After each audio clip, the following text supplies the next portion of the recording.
Bonjour à tous, bonjour les amis. Aujourd'hui, je vais vous parler d'un petit sujet qui est quand même important quand on a un animal de compagnie, un chien ou un chat, et surtout un chien de petite taille, c'est-à-dire avec une petite bouche.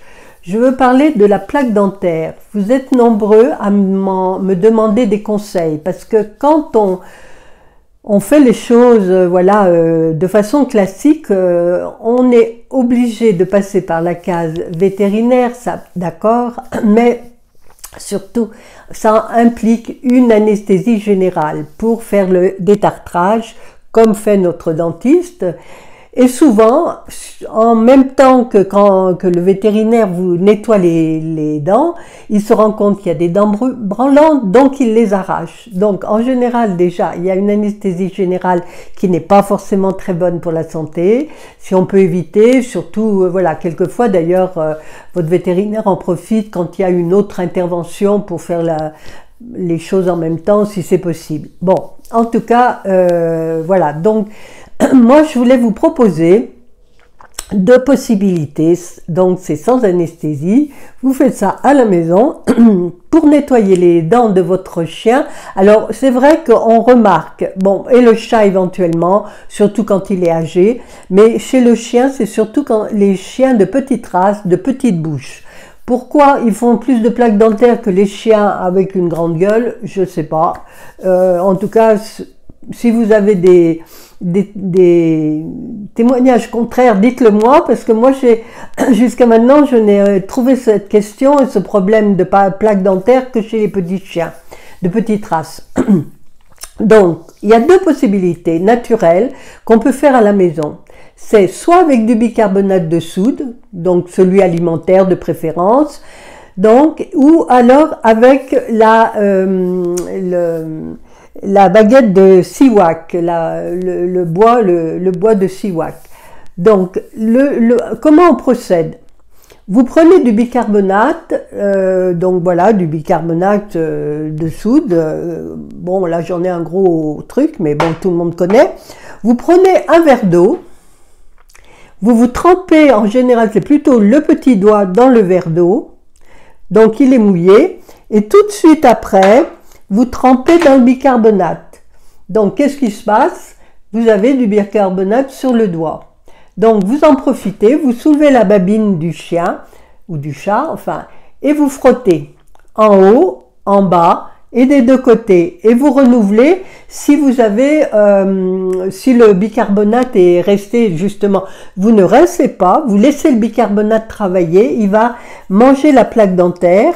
Et si votre chien en avale, il n'y a pas mort d'homme, ça l'aidera un petit peu à digérer, il n'y a pas de problème.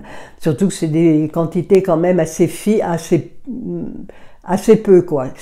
Même là, si j'en ai mis beaucoup sur mon doigt. Souvent, moi, pour mon chien, je vois que j'en mets moins. Enfin, en tout cas, ça marche bien. Et pourquoi c'est important de soigner ça, la plaque dentaire? C'est parce que déjà notre chien a mauvaise haleine, donc déjà c'est pas agréable pour nous.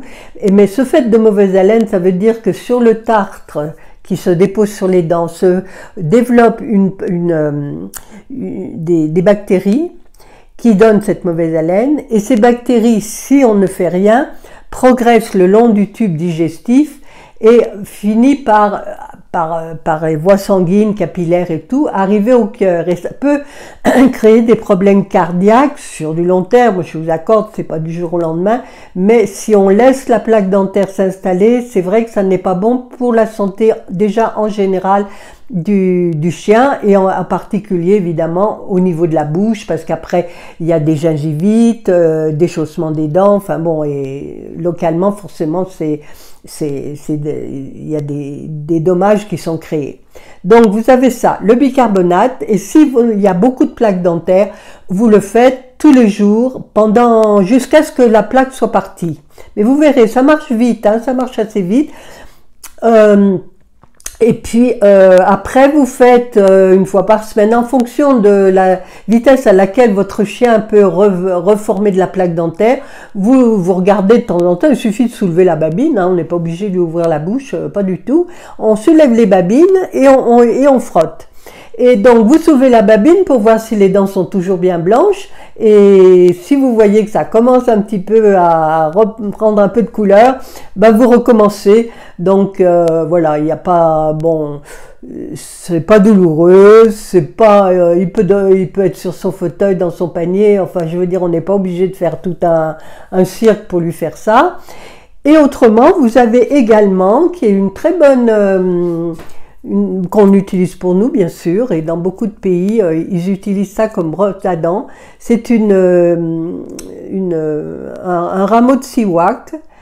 Donc c'est un, d'ailleurs on peut faire, je crois, avec des jeunes rameaux dans notre jardin aussi, si vous avez des arbres peut-être de noisetiers ou de je sais pas. Donc ça se présente comme une racine. Enfin, oui, et on coupe avec un couteau, on enlève, parce que c'est tout dur, on enlève la première couche et puis on essaye d'écarter les poils de façon à créer une brosse à dents. Donc là, une fois que vous l'avez, évidemment vous la réservez à votre chien et vous brossez, vous trempez dans l'eau, là pareil, vous allez prendre un verre d'eau, vous trempez dans l'eau votre brosse à dents, et vous brossez les dents de votre, alors là verticalement, puis un petit peu horizontalement, mais vous allez voir, ça marche assez bien, hein, c'est assez rapide. Évidemment, vous pouvez frotter aussi les gencives dans la mesure où il y a un peu d'irritation, un peu d'inflammation, s'il a de la plaque dentaire. Donc ça, voilà, ce sont deux conseils que je voulais vous donner, que j'ai d'ailleurs, pour le bicarbonate, je l'ai déjà donné dans le passé. Sans doute que vous avez déjà vu une vidéo à ce sujet. Pour la racine de siwak, c'est vrai que je le pratique pour moi-même et j'ai voulu le tester sur mon chien, je vois que ça marche bien, donc il n'y a pas de raison. C'est pas toxique, là du coup il avale rien du tout, si ce n'est un petit peu d'eau, mais c'est vraiment rien et ça marche bien. Donc voilà, dans les commentaires en dessous, n'hésitez pas à me dire si vous avez d'autres systèmes, et si vous l'avez essayé, si vous avez essayé ces conseils-là, dites-moi ce qui vous semble le plus juste, le plus efficace. Et voilà, n'hésitez pas à commenter, à partager, parce que je crois que ça peut intéresser beaucoup de personnes. Et puis je vous dis à bientôt. Au revoir.